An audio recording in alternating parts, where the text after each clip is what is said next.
Buenas noches, ¿se escucha bien? Pues yo no me escuchaba muy bien por ahí. Bueno, bienvenidos a los de las vacaciones. Ya algunos han vuelto, los docentes han vuelto. Yo me fui una semana, pero no la pegué, llovió toda la semana, así que bueno, benditos los que se fueron después. Hoy vamos a comenzar, Dios mediante, la consideración del libro de Lucas, el Evangelio según San Lucas. La Biblia contiene 4 evangelios, 4 relatos de la vida del Señor Jesús: Mateo, Marcos, Lucas y Juan. Lucas no es apóstol. A veces dice, ¿cuáles son los apóstoles? Bueno, Mateo, Lucas, no. Lucas no es apóstol. Lucas es un escritor que investigó en todos los hechos, como él va a decir al principio, y escribe este evangelio, el Evangelio según Lucas. Y tiene una connotación especial. El Evangelio de Mateo, escrito por el apóstol, por Mateo, sí, está enviado a todos, a todas las personas, pero tiene un trasfondo judío muy importante. Era un relato de la vida del Señor Jesús para que el judío lo entienda muy bien.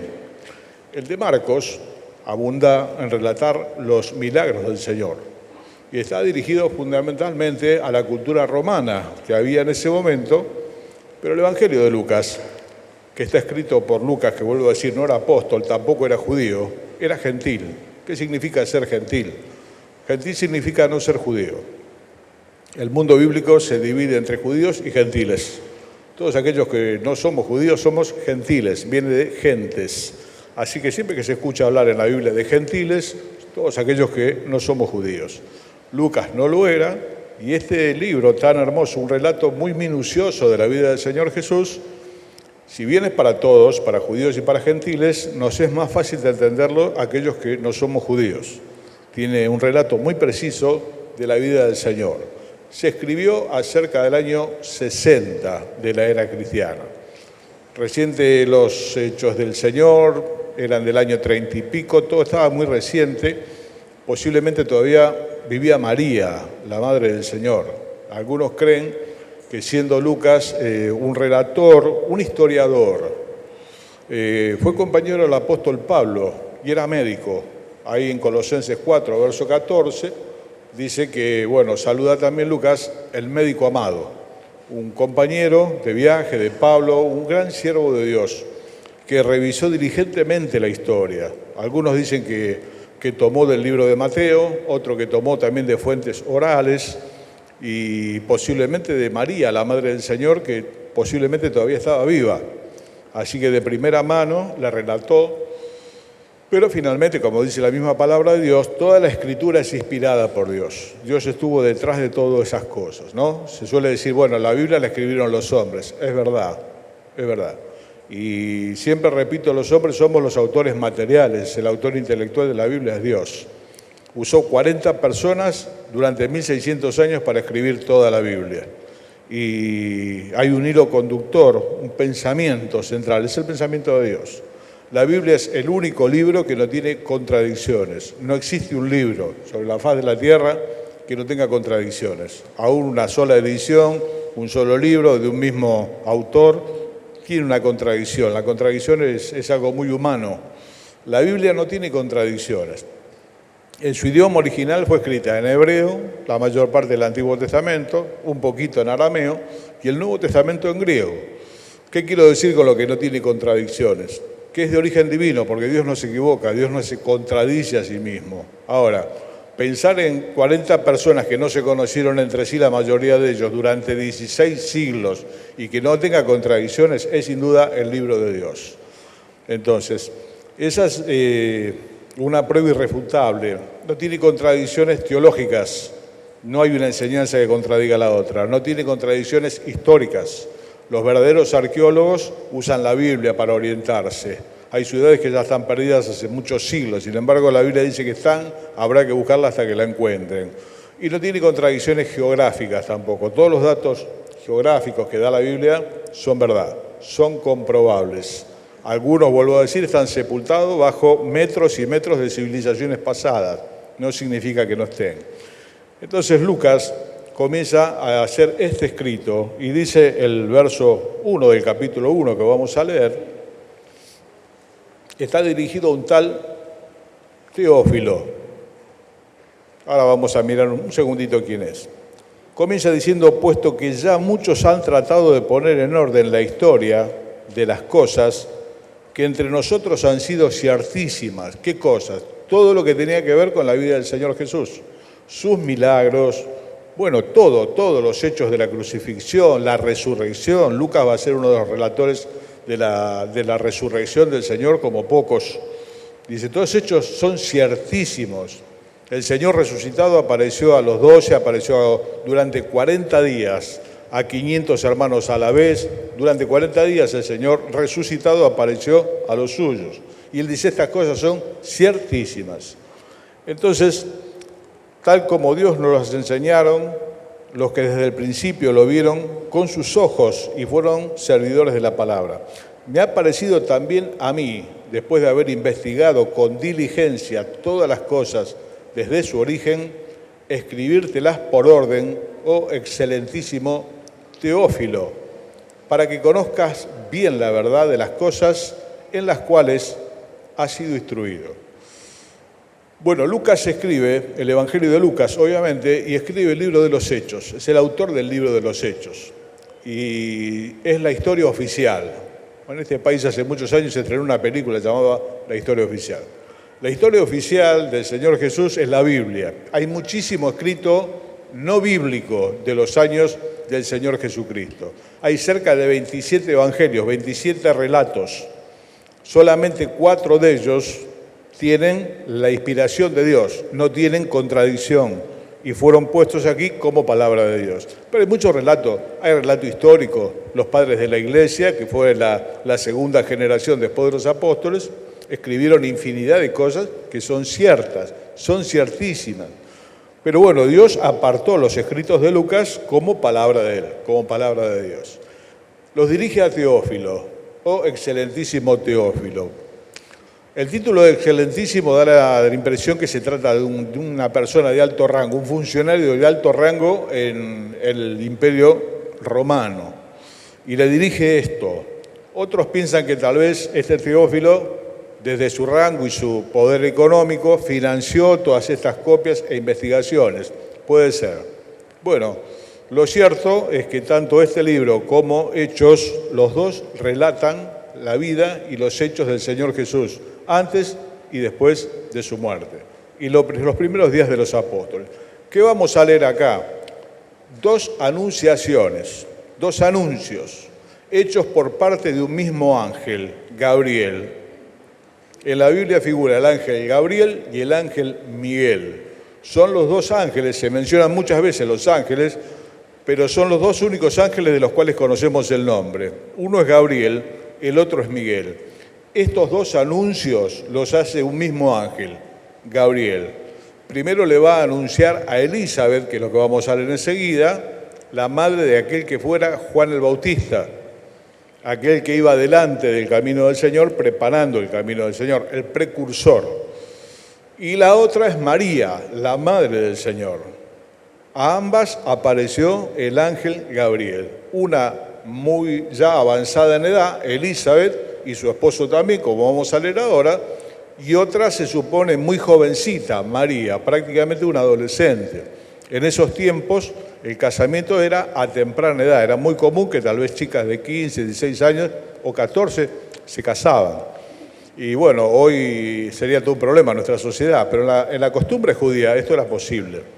Así que acá se va a relatar los 2 anuncios, primero Elizabeth y Zacarías su marido, y luego el de María. Nosotros vamos a considerar solamente hoy los anuncios a los padres de Juan el Bautista y finalmente el nacimiento. ¿Cómo sigue el texto? Verso 5 del capítulo 1. Hubo en los días de Herodes, rey de Judea, un sacerdote llamado Zacarías, de la clase de Abías. Su mujer era de las hijas de Aarón y se llamaba Elizabeth. Aarón era el hermano de Moisés. Un matrimonio ya avanzado en edad, pero eran de la familia sacerdotal.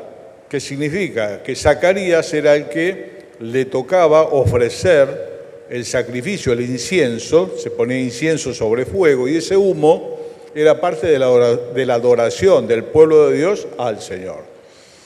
Le tocó, dicen, suertes a Zacarías. Posiblemente eso le tocaba a un sacerdote una sola vez en la vida. Era el gran momento de su vida, poder entrar al lugar santo de la presencia de Dios, en ese templo, para ofrecer el incienso. Dice que el pueblo estaba afuera orando, era la hora de la oración. Todos paraban para orar y el sacerdote ofrecía el incienso delante de Dios. Bien.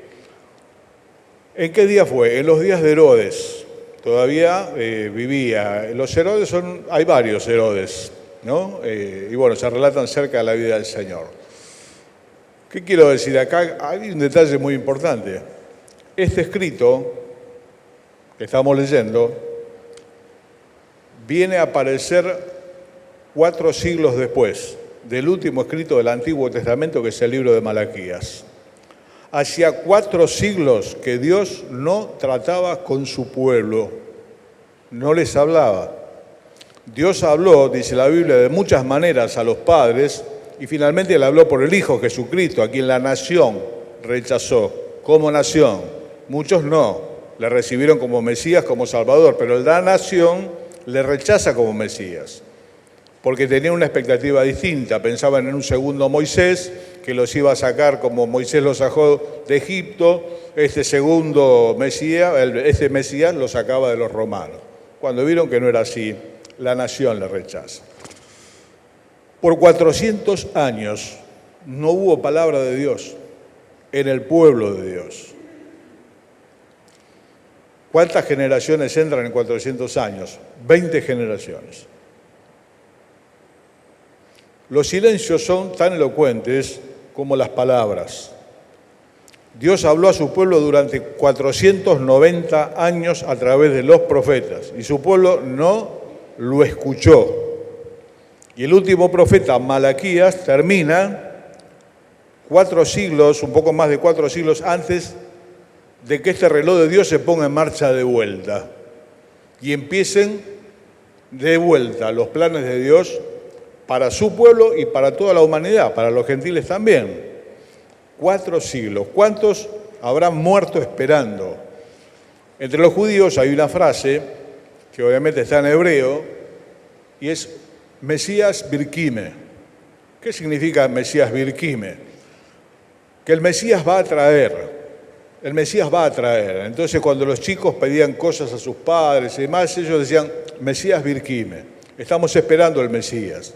Cuando hoy habla alguien con un judío ortodoxo, ellos siguen diciendo Mesías Birkime. El Mesías va a venir. Ellos creen fehacientemente que el Mesías va a venir y que va a reconstruir el templo donde hoy está la mezquita de la Roca, que es una mezquita árabe, y que va a traer el poder y que va a traer la victoria.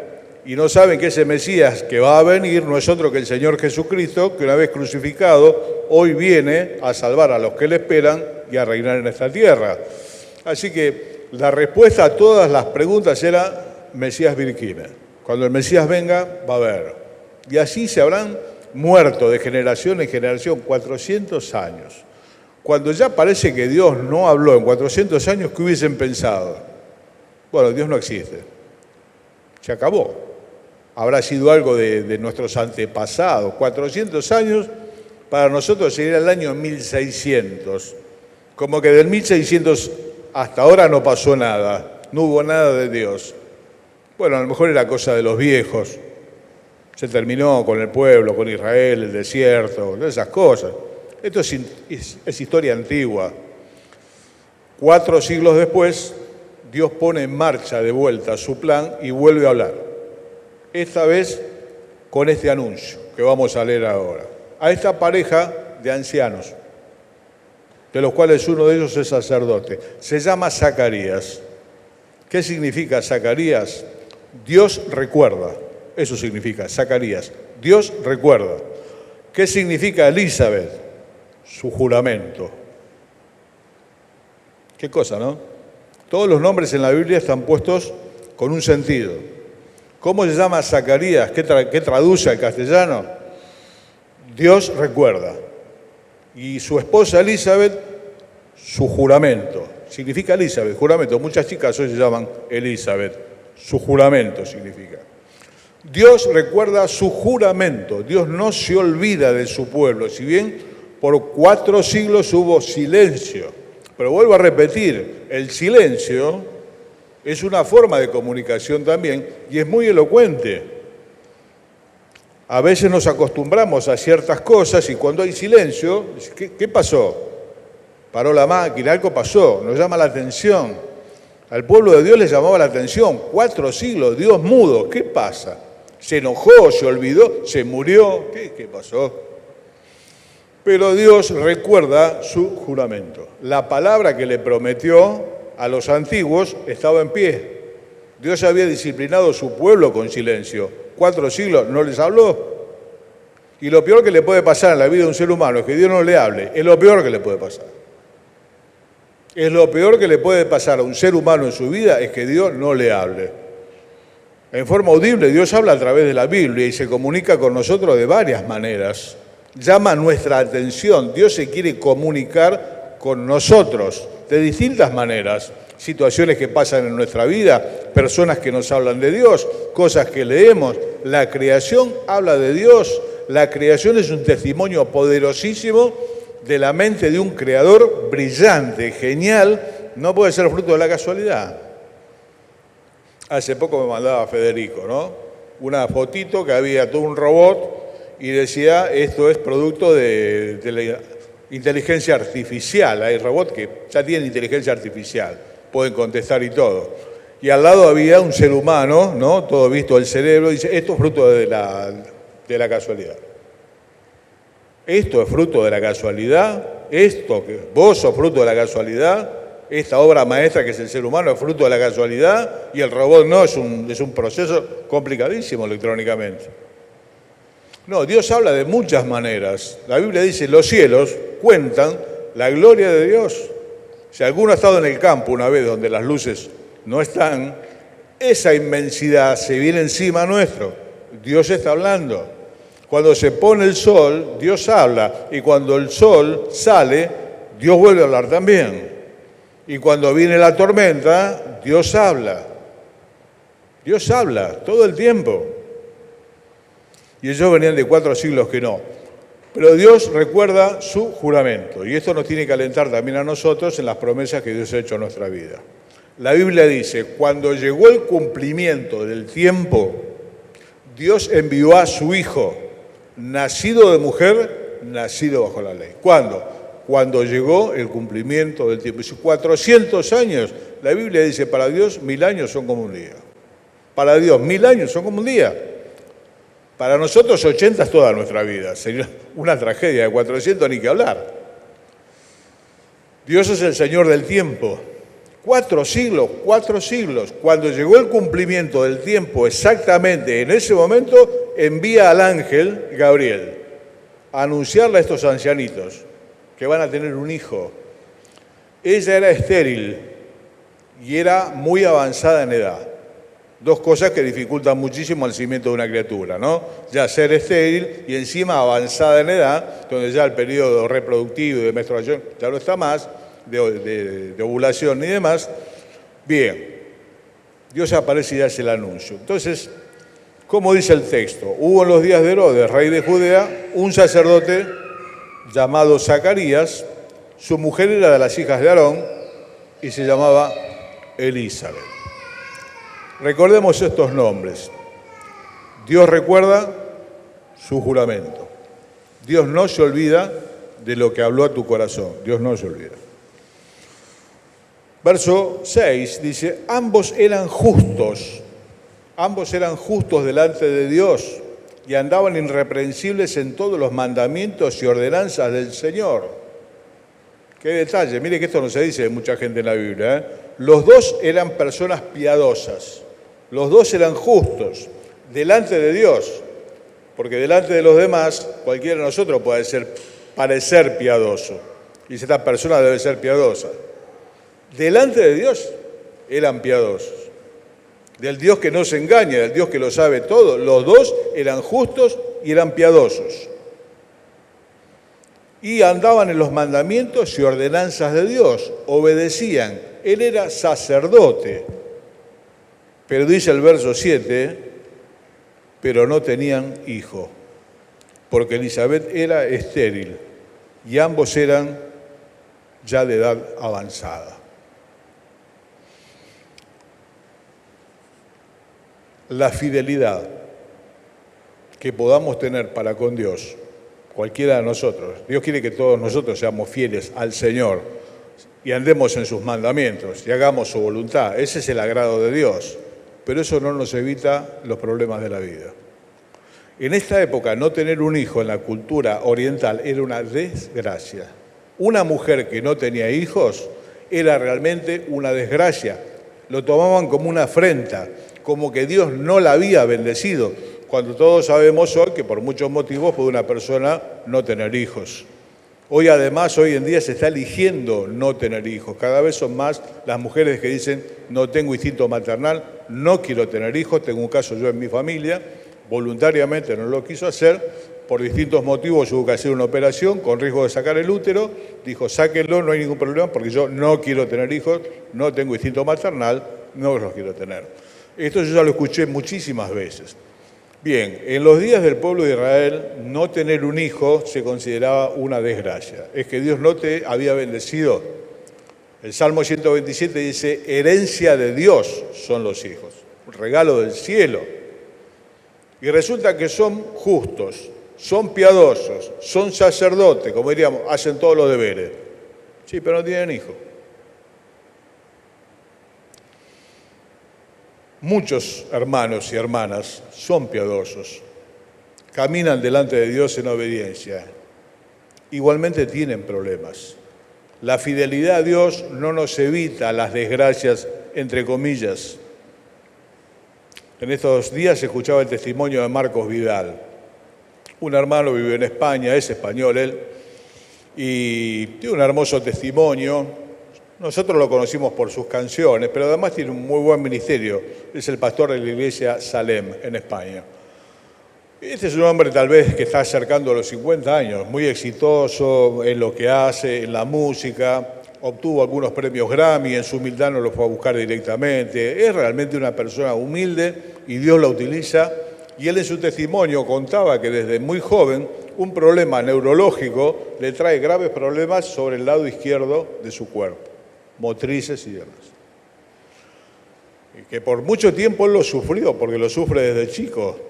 Señor, procuro hacer tu voluntad, procuro buscarte, le sirve, Dios lo usa, sus canciones la conoce la mayoría de la cristiandad evangélica, es muy buen ministro de la palabra y hasta el día de hoy arrastra este problema que su lado izquierdo no responde como él quisiera. Y hay hermanos que son fieles y son ciegos. Y hay hermanos que son fieles y no pueden tener hijos. No hay que confundirse. Uno a veces se puede confundir. La Biblia cuenta, y mencionamos muchas veces la vida de Job, un hombre piadoso en extremo, le pasó de todo. Le pasó de todo. Murieron sus hijos, el ganado, él mismo se agarró una sarna, se rascaba con un pedazo de piedra. Dios lo permite. Proverbios dice, hay justo que acontece como impío. Impío que le pasa cosas como si fuese justo. No lo entiende.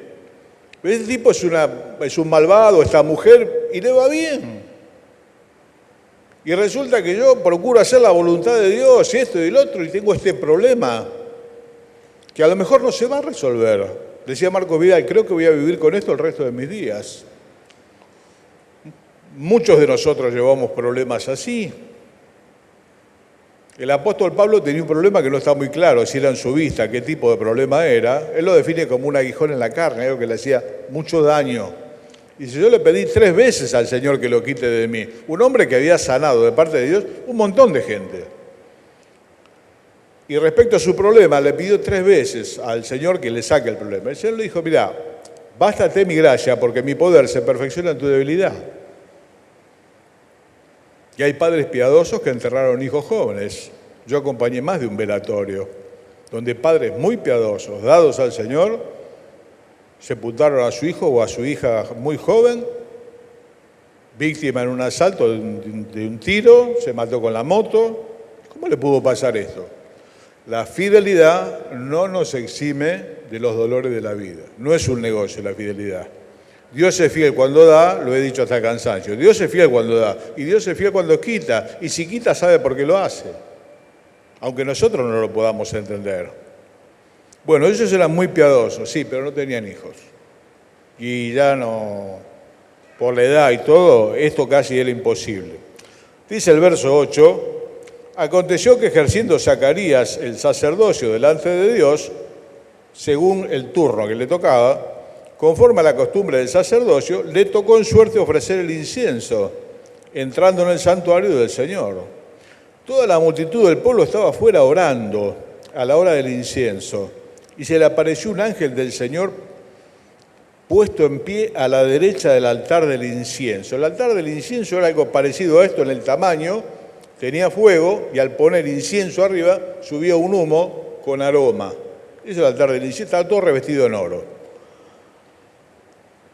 Se le aparece el ángel y el verso 12 dice, se turbó Zacarías al verle, le sobrecogió temor, se asustó. No es común ver un ángel, un resplandor terrible, se asustó. Pero el ángel le dijo a Zacarías, no temas, porque tu oración ha sido oída y tu mujer Elizabeth te dará a luz un hijo y llamará su nombre Juan. Evidentemente, Zacarías oraba por poder tener un hijo. ¿Desde cuándo? Tal vez desde hacía más de 40 años. Tal vez sería gente de 60, 65 y se casaban muy jóvenes. Y le habrá pedido muchas veces a Dios tener ese hijo. Y mucho más Elizabeth, que vuelvo a decir, era como no ser bendecida en Israel, no tener un hijo. Es una catástrofe. ¿Cuántas veces le habrá pedido, Señor, dame un hijo, dame un hijo? Una esposa de Jacob le dijo a Jacob, dame hijos si no me muero. Dame hijos si no me muero. La cultura judía es así. Bien, aparece el ángel, vas a tener un hijo. ¿Por qué? Porque tu oración fue oída. ¿Cuándo? Muchísimos años después. Hermanos, hay oraciones que tardan décadas en ser respondidas. Hay padres que han muerto orando por sus hijos para que conozcan a Cristo y no los han visto en el camino. Y aquellos que los hemos sobrevivido, hemos visto que esas oraciones hechas hace tantos años, un día las vimos hechas realidad. En hijos e hijas que vinieron a Cristo, se entregaron y siguen el camino de sus padres. No siempre la oración se contesta enseguida, ¿no? Al menos en nuestra sociedad de cajero automático. Meto la tarjeta, saco plata enseguida. No puedo esperar nada. Hoy nadie puede esperar, todos estamos apurados. En las cosas de Dios hay que esperar. Esta oración, vaya a saber cuántas décadas tenía. Ya eran viejos. Vas a tener un hijo. No solo eso, verso 14, tendrás gozo y alegría, y muchos se alegrarán de su nacimiento, porque será grande delante de Dios. No beberá vino ni sidra, y será lleno del Espíritu Santo aún desde el vientre de su madre. ¿Quiénes no bebían vino ni sidra? Los nazareos, no los nazarenos. Los nazarenos son los habitantes de Nazaret. Los nazareos eran hombres dedicados al servicio de Dios. No podían tomar alcohol, no rasuraban la punta de su barba ni el pelo. Este iba a ser Juan el Bautista. Va a ser grande delante de Dios. Los padres caminaban derecho delante de Dios. Delante de la gente nos esforzamos todos por caminar derecho, ¿no? Como dijo alguien, la moral del hombre es lo que hace cuando está solo. Acá somos todos rubios ojos celestes. El tema cuando estamos solos y nadie nos mira. Los padres eran justos delante de Dios. Y este chico que iba a nacer iba a ser grande delante de Dios. Y hará que muchos, verso 16, de los hijos de Israel se conviertan al Señor Dios de ellos. Esta va a ser la tarea de Juan el Bautista. ¿Y qué más? Irá delante de él con el espíritu y el poder de Elías, un gran profeta que había en el pueblo de Israel, ya muerto hace mucho tiempo, para hacer volver los corazones de los padres a los hijos y de los rebeldes a la prudencia de los justos, para preparar al Señor un pueblo bien dispuesto. ¿Quién llega primero? ¿Cuál fue la primera voz que se escuchó antes que la del Señor Jesús? La de Juan el Bautista. Juan el Bautista no bebía, no rasuraba su barba, no rasuraba su pelo, comía miel, langostas, miel silvestre.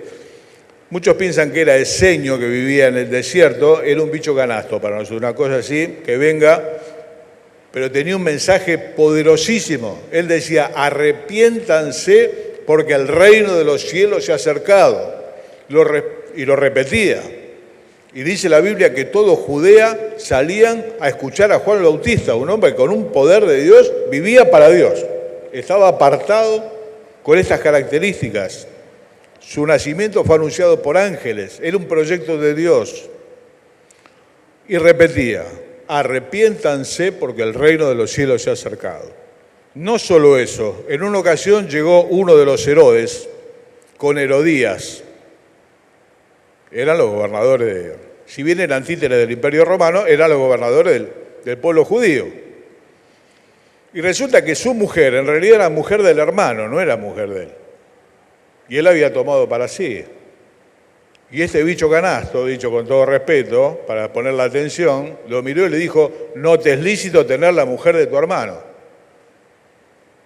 ¿Y vos quién sos? Habrá dicho Herodes. Juan el Bautista. A Herodes le cayó medio gordo lo que le dijo, pero a la mujer le cayó pésimo y lo mandaron a encarcelar. Y en el cumpleaños de Herodes, mientras la hija de la mujer bailaba, lo cual a Herodes le gustó mucho, le dijo a la nena, pedime lo que quieras, hasta la mitad de tu reino te doy. Gente sensual, sin ningún tipo de conocimiento de Dios. Y la nena se acercó a la mamá y le dijo, ¿qué le pido? La cabeza de Juan el Bautista en una bandeja de plata, pedirle eso. Y este gran hombre de Dios, este hombre fiel, grande, delante de Dios y todo, fue uno de los primeros mártires, porque fueron donde estaba encarcelado, le cortaron la cabeza, la pusieron en un plato y se la trajeron a la nena y a la mamá. Porque la fidelidad no impide que alguna desgracia golpee nuestra puerta. Por eso cuando algo nos pase, no digamos ¿por qué a mí? Podemos preguntar ¿por qué no a mí? Yo doy gracias a Dios que mis hijos están sanos, bien casados, porque siempre tengo la idea, no quiero ser fatalista, pero tal vez algún día me hubo un accidente y Juan y Mauro murieron. ¿Puede ser? Claro que puede ser. ¿Y qué sería para mí? Un golpe durísimo. Pero está dentro de las posibilidades de la vida. O que me diga, mire, como le dijeron a mi papá, ¿no? Tiene cáncer y es terminal. Ya está, 2 meses no hay nada que hacer. Si no, sería un negocio la fe, ¿no? Digo, estoy acá no me pasa nada. No, acá, pero pasan en el gobierno de Dios. En el gobierno de Dios, a este hombre poderoso le cortaron la cabeza. Por el capricho de una nena y de una mujer impía. ¿Por qué? Por cumplir con su trabajo, de hablar de parte de Dios y decirle, la mujer que tenés no te es lícito tenerla. ¿Y vos quién te pensás que sos? Un siervo de Dios. ¿Saben qué dijo el Señor Jesús de Juan el Bautista? Entre los profetas nacidos de mujer, no hay otro mayor que Juan el Bautista. Fue el profeta más grande de todos los tiempos. ¿Saben por qué? Porque dijo cuando vio a Cristo, he aquí el Cordero de Dios que quita el pecado del mundo. Y no lo conocía. Dios le había dado indicaciones acerca del Señor y cuando lo vio, no dudó. Este es el Cordero de Dios que quita el pecado del mundo. El mayor de los profetas murió por el capricho de una nena que bailaba bien. ¿Qué te parece? Y Dios lo permitió. ¿Qué te parece? ¿Que se equivocó? Dios no se equivoca nunca. Evidentemente la tarea de Juan había llegado a su fin. Alguien dijo una vez que los cristianos somos inmortales mientras no hayamos terminado la tarea que Dios nos dio por hacer. Cuando hayamos terminado la tarea que Dios nos dio por hacer, que puede ser a los 30, a los 40, a los 50, a los 20 o a los 90, y nos puede pasar lo que sea. Muchos fueron martirizados, echados de los leones, Dios lo permitió. Y Dios es fiel cuando permite el dolor en tu vida y en mi vida. A veces pensamos, como dice, ¿no? Papá es malo porque eso se acuña en la niñez, ¿no? Papá es bueno porque me compra, mamá es mala porque no me compra. Bueno, entonces eso nos queda con la idea de Dios. Dios es bueno si hace lo que yo quiero, si no, ya no es más bueno y no lo quiero más. Dios es siempre bueno. Dios es esencialmente bueno. Entonces, esto es lo que Él va a hacer. Este niño que va a ser grande delante de Dios y los hombres. va a ir delante de él con el poder de Elías para preparar el camino del Señor. Miren lo que va a hacer, que el corazón de los padres se vuelva a los hijos. Va a hacer que el corazón de los padres se vuelva a los hijos y de los rebeldes a la prudencia. Qué tarea tenía, ¿no? ¿Cómo es esto que el corazón de los padres se vuelva a los hijos? Porque el problema de los hijos somos los padres, para bien o para mal. Cuando nos dan un bebé, yo cargué 2, tengo 2 hijos, 0 kilómetros, arcilla fresca. De esto podemos hacer algo para bien o algo para mal. Y de eso depende mucho tu vida y la mía. Por eso si alguno le quiere hacer un buen regalo al hijo, tiene que ser una persona fiel al Señor, hombre o mujer. Y cuando uno ve un joven con problemas y empieza a tirar el hilo y atrás hay padres con problemas, y sigue tirando el hilo y atrás hay abuelos con problemas, el problema siempre es el adulto, no es la criatura. La criatura viene 0 kilómetros, a menos que tenga algún daño de algún tipo, hecho físico o algo, un problema congénito, pero moralmente su carácter hay que formarlo. ¿Y cuál es el problema? El problema somos los adultos. El problema de los hijos somos los padres, muchas veces. Y la gran ayuda de los hijos también somos los padres. Cuando hay hijos que salen bien y hablan de una tarea que fue bien hecha, normalmente es así. La frase es popular, los hijos son el reflejo del hogar. No le podemos echar la culpa a los chicos. Bueno, Juan el Bautista va a hacer que el corazón de los padres se vuelva a los hijos, se ocupen, le den buen ejemplo. Es lo mejor que puedes hacer por tu hijo. Bueno, continúa el relato y ya vamos a ir concluyendo. Entonces, el verso 18, le dijo Zacarías al ángel, ¿en qué conoceré esto que voy a tener un hijo? Tipo, ¿qué señal me das? Porque yo soy viejo y mi mujer es de edad avanzada, aparte es estéril. ¿Cómo? ¿Vas a tener un hijo? No sé, a lo mejor tenía 70 ya. Tu mujer 65, no sé. Eran avanzados en edad.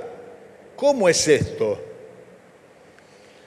Respondiendo el ángel le dijo, yo soy Gabriel, que estoy delante de Dios y he sido enviado a hablarte y darte estas buenas noticias.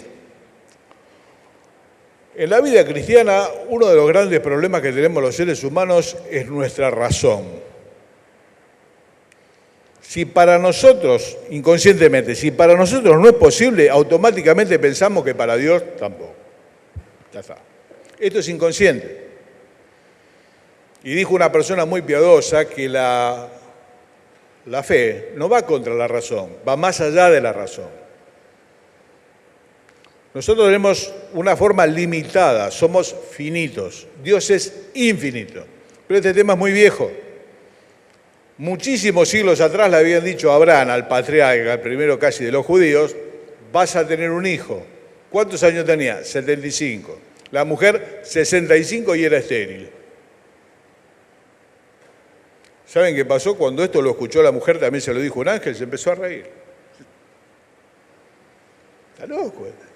65, soy estéril, no lo tuve de joven, pero soy estéril, lo voy a tener ahora. Y se empezó a reír. Y ella dijo, Dios me ha hecho reír y el que lo escuche se va a reír conmigo. Y eso el ángel lo escuchó. Y le dijo, ¿por qué te reíste? No me reí. Sí, te reíste, porque Dios sabe todas las cosas. ¿Saben cómo se llamó el hijo? Risa. Isaac, significa risa. Pero no fue la única.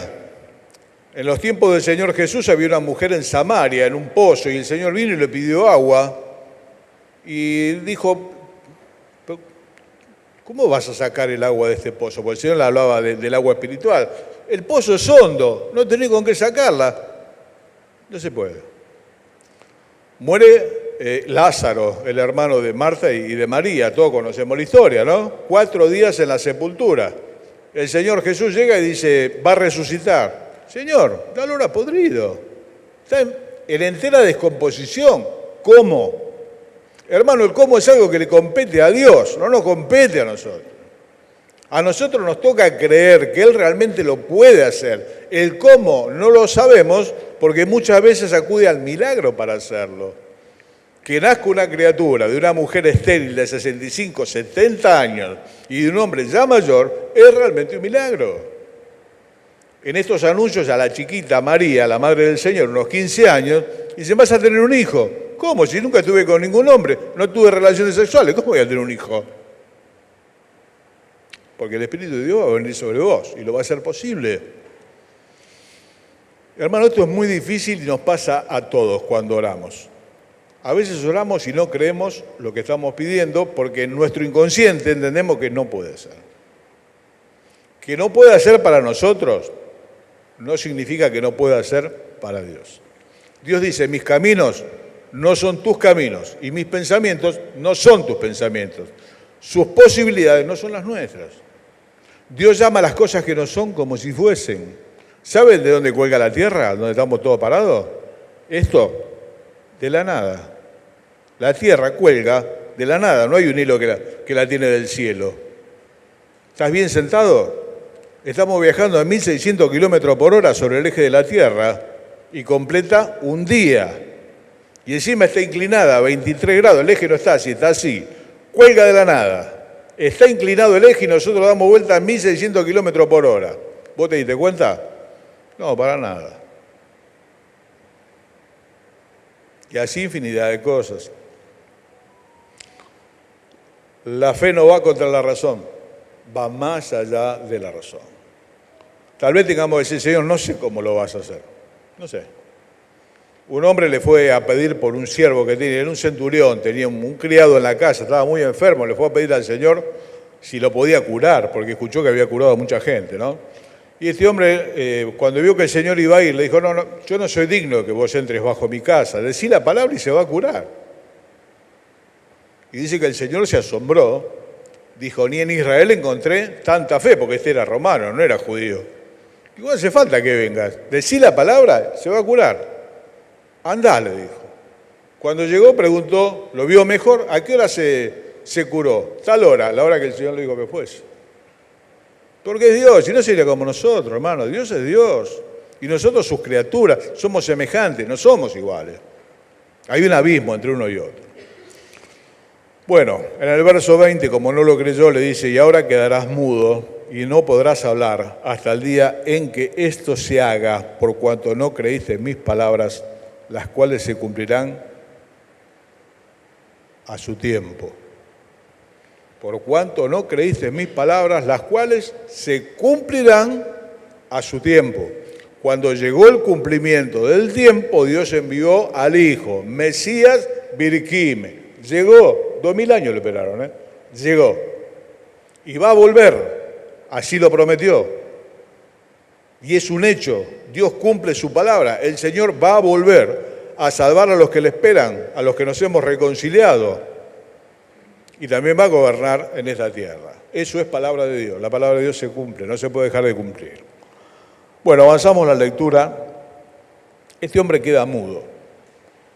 Y cuando sale le preguntaban, porque había tardado mucho tiempo, ¿no? ¿Qué pasa? No podía hablar. Hacía señas. Hacía señas. Es lo que pasa con la incredulidad, hermano. La incredulidad nos suele dejar mudos a la mayoría de los creyentes. Cuando los creyentes no le hablamos a otro de Cristo con ese deseo vehemente, sincero de corazón, es porque en el fondo nosotros mismos no lo creemos. Entonces no lo decimos. El apóstol Pablo decía, creí, por lo cual hablé. Creí, por lo cual hablé. Un hombre que pasó de ser un perseguidor del pueblo judío, convertirse a Cristo y ser un perseguido. No es que le tocó fácil. Después de conocer a Cristo en el desierto, en ese hecho espectacular de su conversión, se convierte a Cristo y pasa a ser un enemigo de los judíos. Perseguido, ¿por qué? Porque creí, por lo cual hablé. Los apóstoles lo llamaron para que no hablen más de Cristo, le dijeron los judíos, vení. La segunda vez los azotaron, no hablen más de Cristo. ¿Por qué? Porque la gente se va detrás de él. Ellos dijeron, no podemos dejar de decir lo que hemos visto y oído. Es mi fe, es mi vida. Le puse la vida entera a esto. Voy a morir por esto. No hay una verdad mayor que esta verdad, que es Cristo sobre la tierra. No la hay por la cual vale la pena morir. Dios nos dé la gracia si tuviera que ser así, porque en el mundo mucha gente muere por el testimonio de Cristo. La matanza no terminó. Las persecuciones hoy continúan. Muchos hermanos y hermanas hoy dan la vida por no negar a Cristo. Son sacrificados, son muertos. Bueno, el chico nace, salen. Vamos a terminar, se nos ha ido el tiempo, ¿no?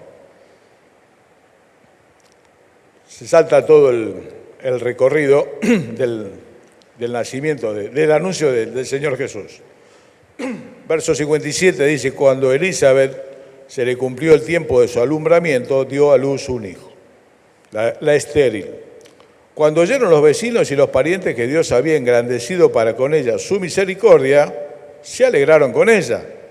Aconteció que al octavo día vinieron para circuncidar al niño, lo cual es una costumbre judía, y le llamaban con el nombre de su padre, lo cual era muy común, Zacarías.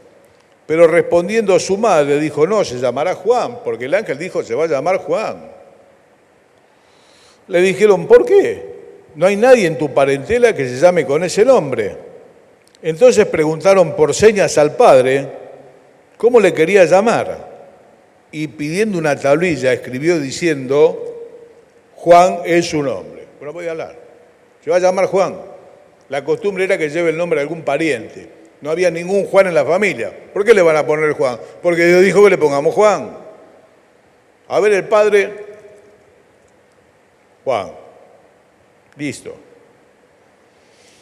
Verso 64. Al momento fue abierta su boca y suelta su lengua y habló bendiciendo a Dios. Y se llenaron de temor todos los vecinos, y en todas las montañas de Judea se divulgaron todas estas cosas, y todos los que las oían las guardaban en su corazón, diciendo, ¿quién pues será este niño? Y la mano del Señor estaba con él.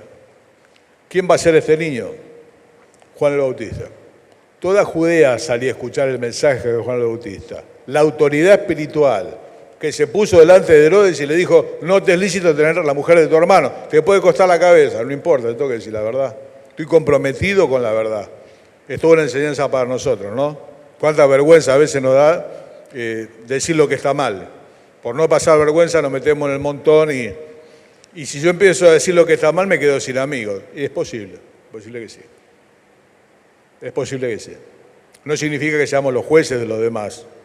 Pero a veces cuando escuchamos en el trabajo, en el estudio, en el vecindario, en la familia que están hablando de cosas atroces y digamos, mirá, yo creo que no, Dios dice así, a muchos se le van a terminar los amigos. Pero la verdad es una sola. Con el correr del tiempo, algunos que hacemos esta tarea de hablar en público, vamos a tener algunos problemas. Porque algunas enseñanzas que Dios da hoy son contrarias a lo que la sociedad enseña y está dispuesta a penalizarla. ¿Qué vamos a decir? Que Dios nos dé la gracia de decir la verdad. Juan el Bautista, qué valor. Murió por Cristo, dio la vida por el Señor. Repasamos brevemente. 400 años después, Dios se acuerda de su juramento. La Biblia dice, aunque tardara en venir, espéralo, porque vendrá, no se tardará. ¿Cuánto tiempo orando por Juan? ¿Qué sé yo? Señor, primero que soy estéril, soy joven, ya es un desafío. Encima ahora me estoy poniendo vieja. ¿Cómo lucha la mujer, ¿no? con su maternidad? Sí, pero para Dios todo es posible. Finalmente Juan nació. Dios se acuerda. Las cosas, hermanos, que hemos meditado en esta noche, sobre Juan el Bautista, sobre el proceder de Dios con nosotros. No te desanimes. Estarás pensando, ¿y cómo va a solucionar mi problema? Acordate que el cómo es de Dios.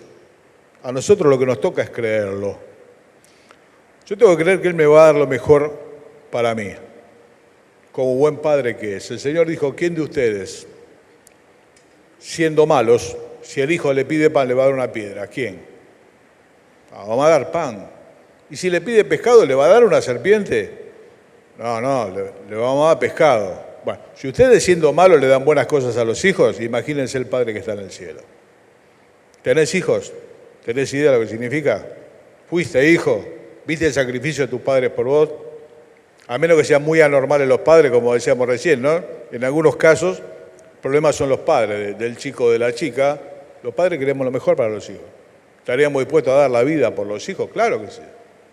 Bueno, cuanto más el Padre que está en el cielo. A lo mejor tu espera se ha hecho larga por algún motivo. Bueno, hermano mío, hermana mía, no desmayes. No desmayes. A su tiempo. Yo soy Gabriel, dijo el ángel. Veré que a su tiempo esto sea cumplido, porque es palabra de Dios. Amén.